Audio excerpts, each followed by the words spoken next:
Alright, so if you want to stay at our amazing summer camp, I'm gonna need you to sign this, and this as well. Oh wait, sorry, before we start all that, you did clear Fuyuki, right? It's a requirement here that you need to have cleared the first chapter before you can attend our summer camp. Here at Camp Chaldea, we are accepting of all masters of all ages, but we draw the line at infants. We just had the 5th Annie last week, so there's a lot of infant masters running around. Actually, because there's a high chance you're new, let me break down the structure of this event in detail. Oh, and if you aren't new and this is all the same thing to you, I still think you should listen to this part because you'll see. Alright, so first things first. This event is a mission-based event, meaning there's a total of 100 missions that provide a large variety of rewards and also dictates your progression for the event.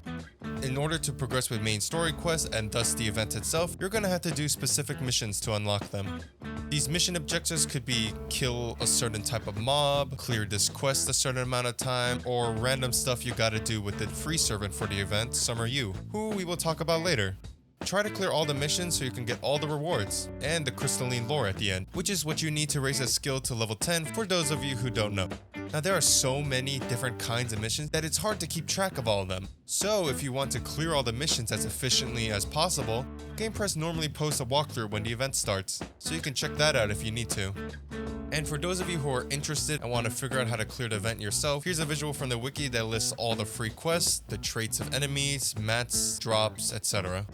Another thing you should know is that not only are the main story quests locked behind missions, but they are also time-gated. Obviously, the schedule I'm showing is 2 years old from JP, but you should get the general sense that they release chapters on a daily basis. Now, missions and schedules is something all veteran masters are aware of, and some of them should also recognize this. That's right, the day and night cycle from Summer 3 is back, but it's a little different now. We're not stuck in a 7-week loop this time, but it's just the day-night cycle part. Unlike Summer 3, the cycle does not progress with every single quest that you do, but instead it only advances with the main story. Also unlike Summer 3, the free quests are affected by the day-night cycle and change whether it's day or night. Are you beginning to catch on to the issue here? No? Okay, fine. Let me reiterate. Okay, so this event has a day and night cycle, which changes the free quests that you can farm. This cycle only advances with the main story, which is both time and mission locked. So essentially, if you cleared all the main quests available for the day, you're stuck in whichever phase you're on until the next main story quest unlocks the next day. So if you are stuck in nighttime and you wanted to farm the day version of a free quest because it has different mats, too bad. You can't change it. Oh, right, and I almost forgot. You unlock more free quests by progressing with the main story.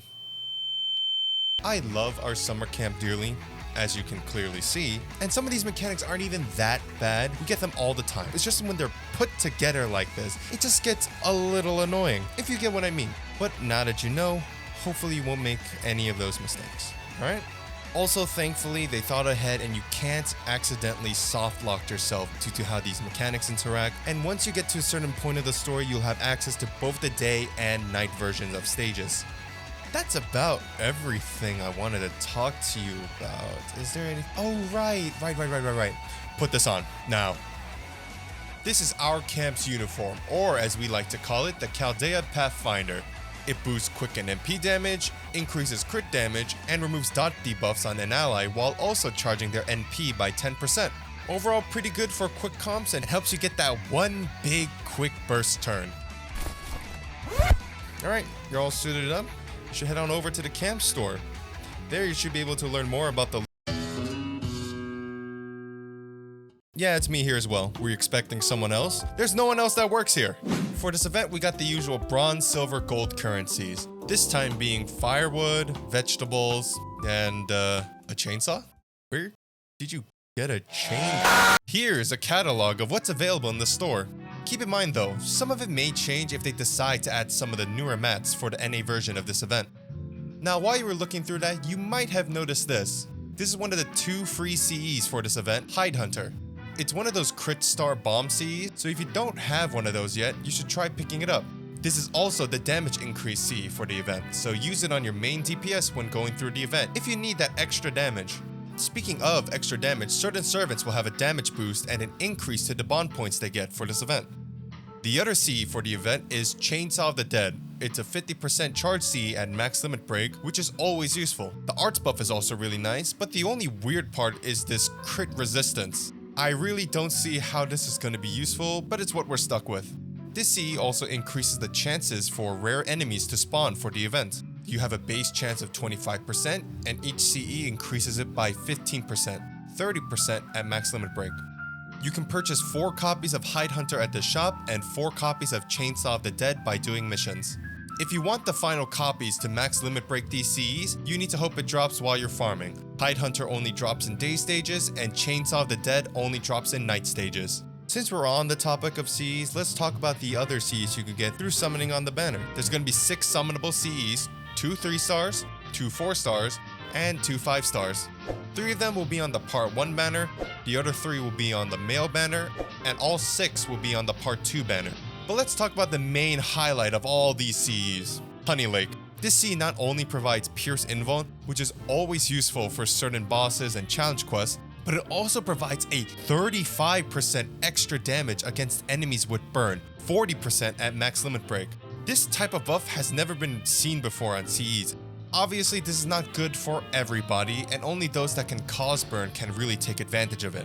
I wonder which servants in particular would really benefit from the CE. Oh right, the one on the cover. Yang Guifei in particular benefits tremendously from the CE, as her whole kit is all about burn and dealing bonus damage to burning target, and she didn't have Pierce Invuln in the first place, so it works out.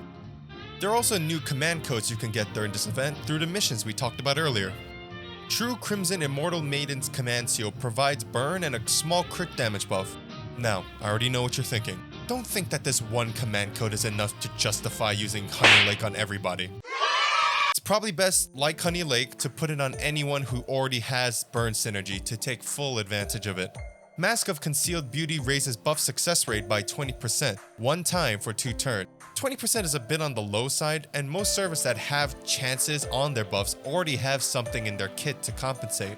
I guess you could use this on the servants who don't, but then you would need to wait for the card to show up, and then you gotta attack with the card, and then the next turn you could use the skill to benefit from the increased buff rate. I think it's just too much trouble for what it's worth. It could work better with soloing servants to make it more consistent, but yeah, not really a big fan of this one. Royal Bunny. I'm gonna be real, at first I thought this command code was really good because I thought it was Arts Buster and Quick Card, but then I realized, oh, that's an or, not an and. So in reality, what this command code really does is give you one of these buffs at random, so it's a complete gamble. I feel like the artwork should have clued me in on that. But yeah, in my head it went from a really good command code to I'm probably never gonna use this because it's complete RNG. Okay, that's everything you can get here. So you gonna buy something or what? No? Then what are you still doing here? The new servants? Probably showing off the new servants down by the lake. So why are you still wasting my time here? Now go! Go! Go? Go!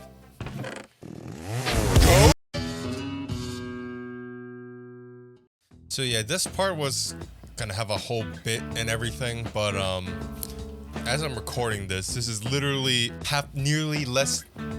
less than half a day before the actual event comes out. Honestly, I just want to ask, how do you guys want servant and CE sections to be handled? Because honestly, I feel like I'm not really a great source for learning about what makes a servant good or not, because I don't personally know. I just tell you what everyone else says. I was gonna play up more jokes though, like Summer Bryn's couple energy scares my loneliness. Just look at it. They make fun of my lonely ass. Ilya's final ascension nearly scared me due to previous Ilya's history. Shikibu triggers my arachnophobia, and Tomoe Beat Saber joke here. The main thing that you're mostly here for is to probably learn more about Kiara, who, by the way, has a unique animation, so when you get it, you know for a fact you got her. And when it doesn't happen, you know it's Chinako, so good luck.